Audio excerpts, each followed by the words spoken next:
It's good to know that you are still treating your Pokémon rightly. Ash heard a voice say after he recalled Staraptor. Instantly recognizing it, Ash head turned around to see Anabel. As he ran toward her, he saw that she was followed by the other Frontier Brains. Pretty soon he was bombarded by handshakes and friendly gestures. It's great to see you again, Ash. I hope that Sceptile of yours is recovering well, Spencer said with a tape of his cane. Oish. You better be careful next time. Greta slugged his arm. I hope you're ready for the big time, Anabel teased. Ash grinned at the faces around him. Thanks everyone. I really owe you guys. Aw, don't worry about it, kid. Nolan patted him on the back. Besides, if there is anyone you should thank Anabel. Anabel, he said as he turned toward her. Kachu Pika. Pikachu jumped toward her arms. Hey, it's great to see you too. She petted the electric type before answering his trainer's question. We all arrived at the same time, so we were heading to where Scott was to meet us, but when I saw the giant robot thing with the Team Rocket R on it, I sort of summed up two things. You in trouble? Ash shook her hand in gratitude. Well, thanks for that. We never get a break from those guys. The three of them laughed until Nolan interrupted. Hate to break up the love chat, but we are going to be late. Quickly, Anabel handed Ash Pikachu, trying to hide the sudden blush on her face. Quickly she caught up with the group without too much hassle. Ash, being the clueless playboy he is, didn't notice anything particular about the comment. For now, catching up with the group, he now realized that someone was missing. Hey, where's Brandon? He asked. There. They all said monotonously. Just then the signature flying pyramid flew over their heads. Oh. Pika. The group finally reached their destination, Sylph Company headquarters. Ash smiled, seeing the company hasn't changed since the last time he saw it, except for Brandon's pyramid sitting next to the giant building. Seriously, how can that guy get away with parking that thing everywhere? He whispered to Pikachu. The Pokémon just shrugged for an answer. Upon entering the facility, they were greeted by a friendly face. Great to see ya again, Ash boy. Scott greeted. I hope you are ready to become a Frontier Brain. Both of them pumped their fist. Heck yes, we're ready. When do we begin? I'll take on any of these special things you asked. Pikachu. Everyone smiled at their eagerness. All right, Ash, we will get to there in a moment. Right now we need to get on with the initiation. Together they walked across the hallways, soon reaching the end and another figure. Ash saw it to be Brandon leaning against the doorway waiting for them. Walking up to the Pyramid King, Ash greeted him. Hey Brandon. It's good to see you again. How is the reconstruction on Snow Point Temple? Brandon turned his attention on the young trainer. The construction is going well, and with my legendary golems it will be better than ever. But are you doing well, Ash? Huh? Brandon shook his head. Never mind, boy. Let's just get on with this. He pushed the doors open to a conference room reserved for them. Once they all got to their designated seats, Scott started to speak. All right everyone, the initiation has now begun. Let the current Frontier Brains please start roll call. Factory Head Nolan. Arena Tycoon Greta. Dome Ace Tucker. Pike Queen Lucy. Palace Maven Spencer. Salon Maiden Anabel. And Pyramid King Brandon. Frontier Brains, today stands before us as Ash Ketchum. Scott declared, pointing to Ash. A trainer who has shown us the potential to become something greater. Once again we shall call a vote. Those who support the decision for him to become a Frontier Brain, please show so. Ash felt his heart swell with excitement as he saw all the brains' hands shot up without hesitation. Nodding at the votes, Scott continued. Let the record show that all 7 out of 7 Frontier Brains voted for him. This tells us that from this day Ash is officially eligible to become a Frontier Brain. He paused, and now begins the complicated part. Are you ready to know about it, Ash and Pikachu? Both of them nodded. Yeah. Common Scott, we've been waiting for this part the whole time. What do we need to do? Okay then. Scott took a deep breath. In order to become a full Frontier Brain, you need to serve a full 3 to 4 mouths under their command. WHAAAAAHHHH. His face showing such a comical disbelief that the others tried to refrain themselves from laughing. Ash was not expecting this, a battle maybe or a test of skill but certainly not this. You mean that, I have to be a servant? Scott's sweat dropped a bit. Well, that's one way of putting it. Now Ash, it's not that so much as being the servant, he said, even though he was contradicting what he just thought. More like an internship. Ash gave him a look. Look, you need to learn what it is like to be on the other side of the battlefield. Besides, we need time to build your faculty. Scott explained. Ash thought about it. That's right, there is the battle faculty, and I guess this internship won't be that bad, could even be fun. Ash spoke to again, so I am guessing I get to choose the location for it and which frontier brain I want to learn from. That lad catches on fast, commented Spencer. Scott nodded. Bingo, kid. Pallet Town. I wish to have it built in Pallet Town. It's a small town, so there should be plenty of space for construction without disturbing the habitat around it. Ash said. Good choice. Scott agreed. Now you have to choose which frontier brain you want to learn under. We'll give you a separate room and an hour to think about it. Make it good choice, Ash. This will most likely be one of the most important decisions you make on your journey as a trainer. Grinning, Ash agreed to the terms. Suppose that's all right. Thing is, though, I don't think an hour is enough to choose. Everyone grinned at the compliment. Don't worry about it, Ash, the answers will come to you. Spencer said sagely. Like Ash previously said, he was going to need more than an hour. It was difficult, each of the frontier brains were powerful in their own way. From their Pokémon to their battle strategies, they were unique, unlike most trainers he encountered. Initially, his first choice would have been Brandon, a very powerful trainer, constantly getting stronger and filling every day with adventure with his side job as a ruins expert. He treated his Pokémon with respect and kindness, yet his battles were harsh and brutally tough. But the reason why he himself needed become a frontier brain was to slow down and take a break from the constant traveling, to better himself and his skills. So he didn't think the Pyramid King would be willing to slow down for a foolish kid. There was Noland, awesome guy.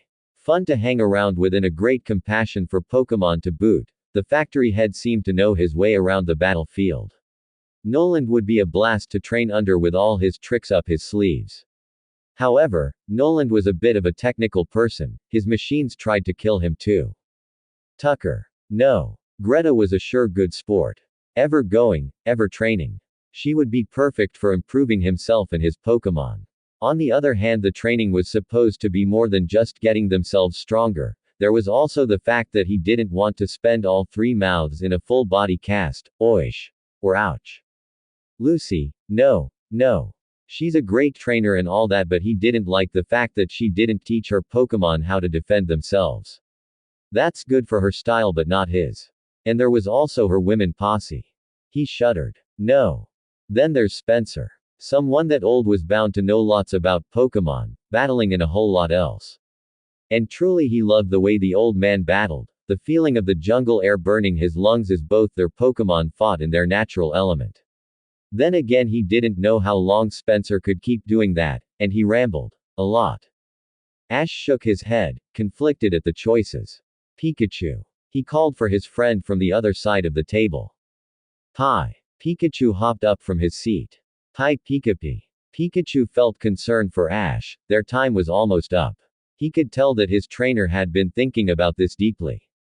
Ash rubbed his finger against Pikachu's cheeks, still deep in thought. Pikachu. This is really hard. I want to choose one of them, but I need to choose one that I can learn form, not just get stronger. Ash stood up from his chair to lean back to the wall. So many of them are great, if only I knew which one was best for us. His brows furrowed. Still, I haven't thought of all of them. There's still Anabel. Pikachu's face lit up. Kachu Pika. He spoke her name in his language. Ash smiled. You like her, don't ya? Then again, so did he. Despite that he knew her for only 2 days, they became friends fast. His aim was to defeat her, yet she still treated him with courtesy and even offered him to teach him and May her ability of understanding Pokémon. He saw her powers as a trainer, and she obviously had more skill than most of the frontier brains.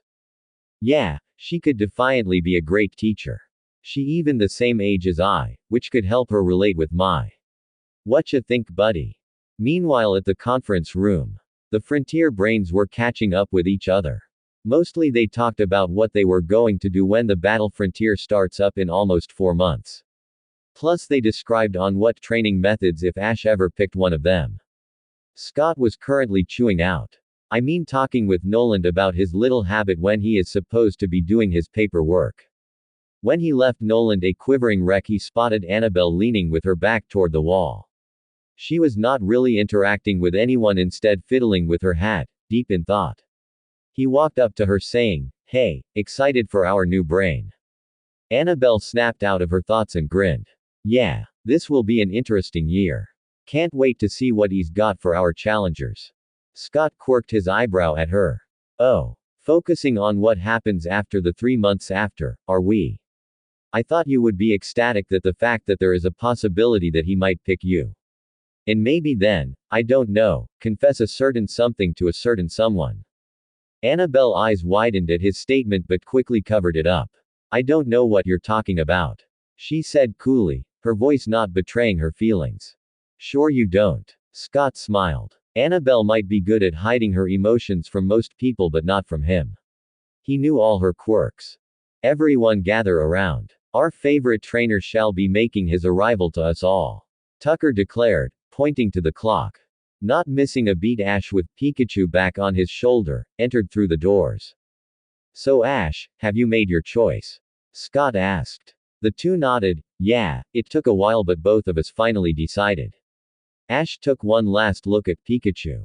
"The frontier brain I choose is, comma, comma, comma, Anabel." Tucker smiled knowingly. Truly, although she didn't show it, Anabel was shocked. Considering how most things turn out in her life, she would never think he would pick her. Maybe someone more experienced, like Brandon or Greta, but defiantly her.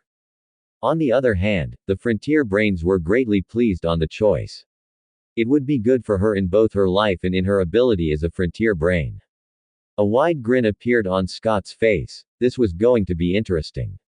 "Good choice, Ash. Though Anabel has been a frontier brain for only 3 years, she has proved to be one of the strongest out of all of us and still has a lot of potential to be shown. You will help her as she will help you." Now it was Ash's turn to be shocked.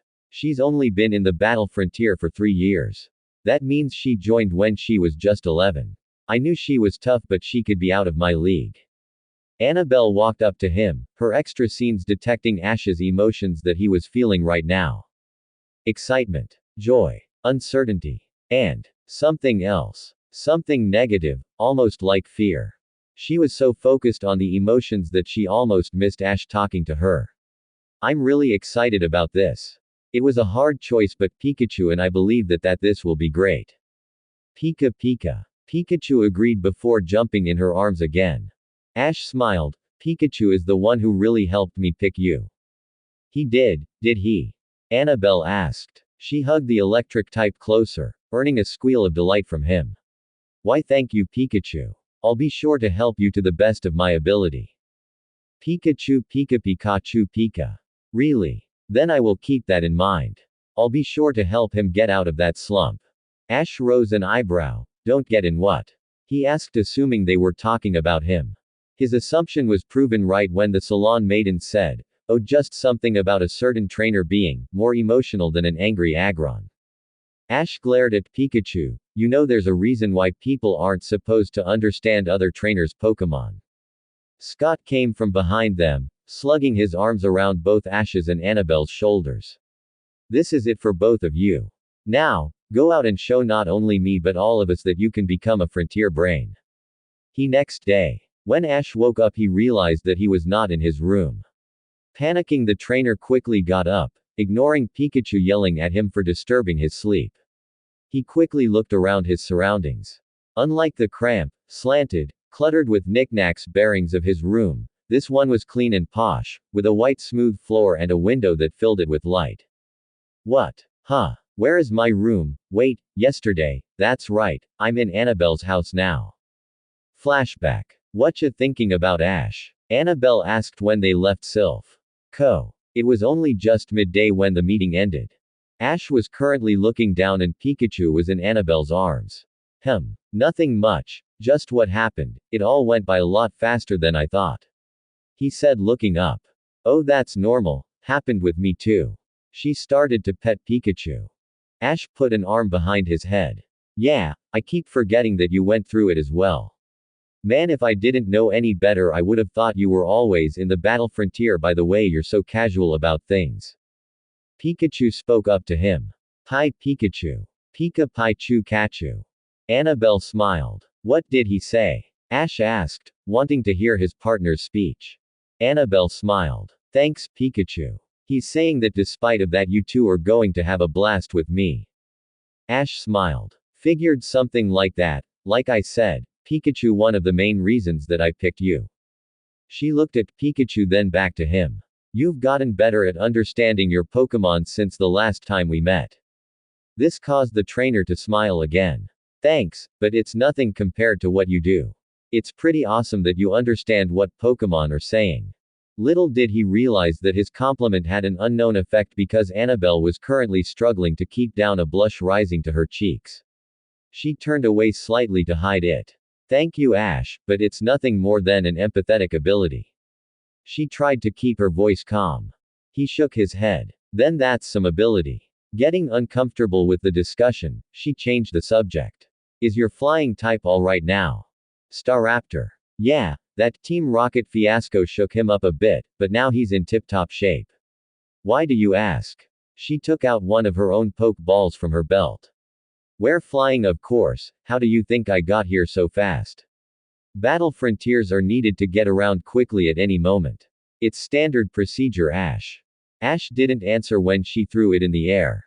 Toagaki's. Her Pokémon cried when it formed from the light of the poke ball. Whoa, that's some Togekiss. He thought it came down. Its down shined in the sunlight and the Pokémon itself was bigger and sleeker than Dawn's Togekiss. It had an air of grace when it landed on Anabel's outstretched arm. When it did, her arm didn't budge an inch. Ash, staring is rude. Her voice broke through his thoughts. Sorry. He said, calling on Staraptor. Once Pikachu was firmly on Ash's shoulders, they flew to their destination, Toho Falls. Or to be more specific, the area south of the Toho Falls, there is located the Battle Tower and the living quarters of the Salon Maiden herself. From a bird's eye view you would see a small brown cottage with pathways crisscrossing into a thick forest. It contained several meadows scattered in its depths. Ash peered over the scenery, marveling at the sight. It's been a while since he was last here. Nothing changed much though. The sun was setting amidst horizon against the lake, cueing colors of vivid oranges and reds. When the two landed, Anabel spoke up to Ash. Hey, I need to check up on some of my Pokémon in the forest. Do you think you can settle in without me? Ash nodded when they walked up to the door. Great, your room is the second room to the right upstairs. Dinner is in a box in the fridge, help yourself. With that, Anabel separated their ways. Ash complied with her instructions, eating dinner and heading up to his room. Night was setting, causing his body to tire. He tried to stay up for a bit waiting for Anabel. By the time he did go to bed, she was still missing. End flashback. Ash snapped out of his thoughts when he heard Pikachu calling his attention. He thought that his electric type wanted an apology for disrupting his sleep but saw a note in his paw instead of an angry face. The note he saw was handwritten with a fancy type of penmanship. It said, Dear Ash, I apologize for coming so late last night. Something's came up but there is no need to worry though, everything is fine. Please get ready and head downstairs at 7 o'clock. It's a bright and early start today. Sincerely, Anabel. Oh crap. I'm going to be late. Ash yelled when he realized what time it was. Quickly he got dressed and grabbed the sleepy Pikachu. When he bounded down the steps he came to an abrupt halt to see an Absol casually walking down the hallway. An Absol. What would an Absol be doing here of all places? However, Ash and Pikachu noticed that this disaster Pokémon was different from the ones in the wild. Its coat was the purest white, like it was just brushed, unlike the ragged fur of those that lived in the mountains. The Absol then sensed them. Instantly it turned around and took an offensive stance. Absol saw. It snarled. Ash retaliated with a defensive position while Pikachu arched his back and had electricity dripping from his cheeks. Absol, what are you growling at? Oh Ash. Anabel walked in. It's okay, Absol, they're friends. Obediently, the Absol backed down. Still, Ash glanced wearily at it until it relaxed in her hands. Alright, nice Absol you got there. Never thought you would have a dark type though. Anabel leaned against the wall taking off her hat. Look, just because I had the Pokémon that I fought you with were psychic type doesn't mean I don't branch out, Ashy boy. Basic rules for a good trainer. She said, causing Ash to unconsciously flinch at his nickname. He followed her to the kitchen where he was greeted by the rest of her team. All sorts of Pokémon were eating their meal casually with each other. There were several Pokémon that the two never encountered with Anabel. There was a Cherim, a Beautifly, Drifloon, Dratini, and 2 Kirlia. One of the Kirlia was blue where it was supposed to be green, thus having Ash see it was a shiny. There, next to her side, was Anabel's signature Pokémon Espeon. Whoa! Look at them all! Ash exclaimed, walking up to the table in the middle of the kitchen. Yeah, this is my team. Anabel walked up to him, Espeon trailing behind. All of them been with me for quite a while now, except the Kirlia, I just got them recently. Ash looked at them. Why both? He watched her put her hand on them. Because, I just couldn't bear to separate them. She smiled. I have others outside. And speaking of outside, if you brought your Sinnoh team with you, then I believe it is appropriate to feed them there as well. Ash smiled, agreeing to her. Outside. His Pokémon were eating heartily when Anabel told him to head to the battle tower. After you eat breakfast, of course. But it was so early. Already. So I guess that we're going to train there, I suppose. Anabel shook her head. Nope. I have a bit too much work to do today. Not until after tomorrow can we start training, but guess I can check out your Pokémon right now. She turned to them. Can you all line up, please? She asked politely. The Sinnoh team looked at each other unsure but complied when Anabel had Ash line up with them as well. She didn't do much though, just walked around them mostly. Though sometimes she asked them to lift an appendage, but what she always did was put a hand on their heads. What's that for? He asked when she finished with Pikachu. She smiled at him. It tells me how they feel about you and also what their potential is. Really? How are they doing? Her smile faded, looking away like she didn't want to talk about it. Well, despite of only being with you for a year, these are pretty strong Pokémon. But, they haven't been able to grow really. They are not using their full potential. Pikachu hasn't been either, not since the time I met him. Quote. Ash's eyes widen. What did she mean by that? He been training them to the best of his ability. He's defeated Conway and Paul with the help of his Pokémon. Huh, was all he asked. I'll tell you about it later. Don't worry about it for now. She said with a wave of her hand. Common we need. Well, I need to head to the battle tower. Eat some breakfast and head out before 10. Make sure to bring Staraptor with you. With that she left. Ash awed at the battle tower's massive structure. Been a while since he's last seen it. Entering the building he saw Marin, Anabel's referee, sitting behind the desk. Anabel's on the very top floor. She's expecting you. Marin said when Ash opened his mouth. Also, don't worry about the trainers you'll meet on the elevator, they're just common participants. He said, answering another one of his questions. Our hero looked at him for a moment. I wonder if Marin is a psychic. No, I'm not. Oh, by the way, Sabrina says hi. Hearing no reply, Marin looked up to see our trainer not there. I thought I've seen him from somewhere. Ash said to Pikachu from inside the elevator that they scrambled to. Pikachu gave no answer, just shuddered, remembering their past experience with the crazy gym leader. The ride was long. Ash sworn he'd been in the elevator for 10 minutes. Why does this place have 100 floors? He mentally screamed. He was not intentionally a patient person. Brock was, but not him. The main reason why he was so edgy though was because he worked himself into a hype to complete Anabel's first task. He didn't know why. He just wanted to show that he could be a good at this internship. That still doesn't sound right. The elevator dinged, signaling their destination. The doors opened, revealing a wide room with tile floors, light green carpets, and wood furnishing. In fact, the only thing that was lavender was a couch nestled to the side with Espeon laying on it. In the back was a wide window that filled it with natural light. In front of it was a large wooden desk and a chair containing the salon maiden herself. Ash set Pikachu down as he walked over to her. Nice office, was all he said. Anabel looked up. She was a bit worried that he was upset about what she said this morning. Being mean was the furthest thing from her mind when she said her opinion. So what do you need me to do? He asked, showing her that he wasn't thinking about their discussion. He watched her point to a small parcel on the edge of the desk. That package needs to be delivered to a company nearby the harbor in Vermilion City. Do you think that Staraptor can fly there and back? You should get back here by noon. She paused, seeing Ash pick it up. That package is very valuable, so please keep safe. Ash nodded and took care to put it in his backpack. Of course. I'll be back before you know it.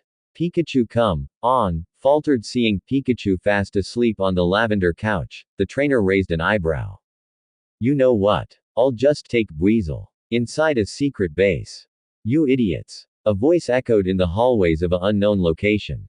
The voice was harsh and raspy, enough to make any man cower, which is enough to cause us to pity its two fortunate victims, Butch and Cassidy. But sir, Butch tried to explain the overpowering voice. Silence. It demanded, causing the duo to cringe. The voice originated from a man who was physically alike to his voice. From his harsh and bitter face, to his overpowering stance. This was a Team Rocket commander, as can be seen from his oriented silver shoulder pads on his Team Rocket uniform. His was not a pleasant man at all. Wrinkles ridged his face, his eyes were beady little things, and his structure was that of a veteran bodybuilder. His personality, well, I let you figure that out. One trainer. One. That's all he was, and against two, yes, two, elite rocket soldiers. That's right, do the math, see the problem. It's you. The commander pointed at them. Your incompetence caused us a chance to gain strong Pokémon for our mission. You starting to act like grunts with your performance these days. But sir, if you listen. No. I will not listen, because if I did, I might end up like you. The commander yelled again. He seemed to like yelling. This man, he was familiar with yelling more than he was with people. Would you please just listen to us? The two yelled back at the commander. It wasn't just one trainer, there were 6 more. Butch yelled before their tormentor could intervene. Yeah, we had the trainer, but these 6 other came in a co-ed, all of our Pokémon with one of their each. Cassidy explained before she realized what she just said. When she did, she covered her mouth as Butch face-palmed himself. Well, there goes our hopes for ever getting a promotion this year. What a second, these 6 trainer took out all 12 of yours. How many moves did they use? The commander asked with his voice eerie quiet, greatly contrasting to the earlier argument. Both gulped. They each used 1 move, sir, each. 1 hit took out 2 of our Pokémon. Sir. They braced themselves from the onslaught on insults that were sure to come, but to their surprise there was nothing but silence. They looked up to see that their commander, a man who was fearless and overbearing, looked worried. This in turn worried them ever more greatly than any insult. No, it can't be. The Elite Four and their group were supposed to be out of the region this month.